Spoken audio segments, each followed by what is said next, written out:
నేను తండ్రిని అయిన తర్వాత ఒక తల్లి గౌరవం, ఒక తల్లి విలువ, తల్లి పైన గౌరవం నాకు అధికంగా పెరిగింది. Because I'm father of 4 children. I have seen all 4 children's delivery right from the day that she knows she is pregnant till the day that she's taken out. నేనే చేతులారా తీసి నేనే కట్ చేసిన umbilical cord. So I know, I have seen it all. I totally respect because the body changes. Not all 4 pregnancies would be the same.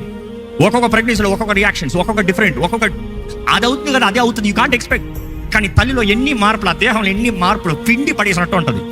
ఇక చివరికి కన్న తర్వాత చూడాలి ఆ పరిస్థితి. I would always put it like this, baby with a baby.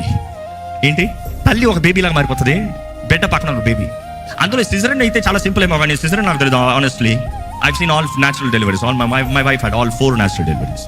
So ఆ పరిస్థితిలో చూసినప్పుడు యు నో దట్ మనుషుని ఆ నొప్పుల్లో నుండి కంటాం, ఆ నొప్పుల్లో నుండి, అందులో నా 3వ బిడ్డకైతే మెడ చుట్టుకుని ఉంది.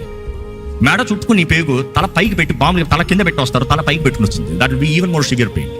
అలాంటి పరిస్థితుల్లో I have seen all the deliveries. అంత అయిన తర్వాత తన పరిస్థితి చూడాలి, ఇంకా నేను అయిపోయాను, దేహం పచ్చి. ఆ తల్లిని చూసినప్పుడు నాకు ఎంత గౌరవం అంటే, తల్లుల పైన నువ్వు చేయి కూడా పెట్టలేవు మీదకి. యూ డిడ్ వండర్ఫుల్ అని చేయి, don't touch me, it is like a baby, don't touch me, నేను తట్టుకోలేను. అక్కడ నుండి ఒక్కొక్క రోజు నిద్రలేక బిడ్డలకి పాలు ఇచ్చుకుంటాం, అందులో మిగతా బిడ్డలను చూసుకుంటాం. తల్లులకి అబ్సల్యూట్లీ సల్యూట్స్ అమ్మా, ద వే యూ సాక్రిఫైస్. అందుకని తల్లి త్యాగం ఎంతో గొప్పదంటారు, తల్లి త్యాగం ఎంతో ఘనమైందంటారు. అందుకని దేవుడు వాక్యాలు మరలా ప్రారంభంలో చెప్పిన మాట, తల్లి అయినా మరచనేమో. మొదటగా అడుగుతాడు, తల్లి మరచనా? అక్కడ క్వశ్చన్ అదే పెడతాడు, ఏంటి పాలు తాగే బిడ్డని తల్లి మరచనా? ఛాన్స్లెస్. తల్లి అయినా మరచనేమో, నేను మరణ అంటాడు. Which means it is not easy that she will forget.